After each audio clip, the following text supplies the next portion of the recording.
L'éclairage est un paramètre essentiel dans la régulation de la croissance et du métabolisme des plantes en enceinte climatique.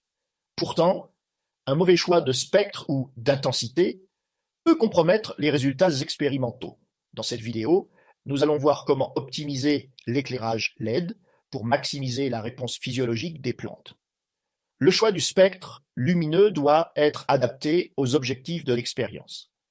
La lumière bleue, autour de 450 nanomètres, joue un rôle fondamental dans la photomorphogenèse. Elle favorise une croissance compacte et stimule l'ouverture des stomates, ce qui améliore les échanges gazeux. La lumière rouge, centrée sur 660 nanomètres, est fortement absorbée par la chlorophylle A et B. Elle optimise la photosynthèse et favorise l'accumulation de biomasse. Le rouge lointain, autour de 730 nanomètres, influence la balance entre les formes actives et inactives du phytochrome et il joue un rôle clé dans l'élongation cellulaire et la transition vers la floraison. Enfin, un spectre complet couvrant l'ensemble du rayonnement photosynthétiquement actif entre 400 et 700 nanomètres est particulièrement recommandé pour les études de croissance à long terme. L'intensité lumineuse doit être ajustée en fonction du type d'expérience et des espèces étudiées. Pour des cultures in vitro ou des expériences de germination, une intensité de 200 à 400 micromoles par mètre carré et par seconde est généralement suffisante. Les cultures en croissance végétative, en particulier celles réalisées en conditions multicouches, nécessitent une intensité comprise entre 400 et 800 micromoles par mètre carré et par seconde.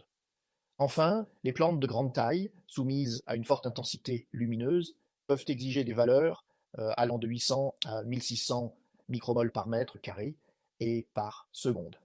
Le photopériodisme joue également un rôle déterminant. Un cycle de 16 heures de lumière suivi de 8 heures d'obscurité est couramment utilisé pour stimuler la croissance et l'accumulation de biomasse dans de nombreuses espèces végétales. Le type de LED sélectionné doit être en adéquation avec les besoins expérimentaux. Une LED monocanal émettant une longueur d'onde unique comme 660 nanomètres est idéal pour des études ciblées sur la réponse spectrale d'une plante. Les systèmes multicanaux, intégrant 3 à 8 longueurs d'onde ajustables, permettent de modifier la composition spectrale en temps réel et d'adapter l'éclairage à différentes phases du développement. Enfin, l'utilisation de LED à intensité réglable d'AU offre un contrôle dynamique de l'intensité lumineuse permettant d'affiner la réponse physiologique des plantes aux variations environnementales. Si vous souhaitez approfondir ces notions et découvrir nos recommandations, nous avons préparé un livre blanc dédié à l'optimisation de l'éclairage LED en enceinte climatique.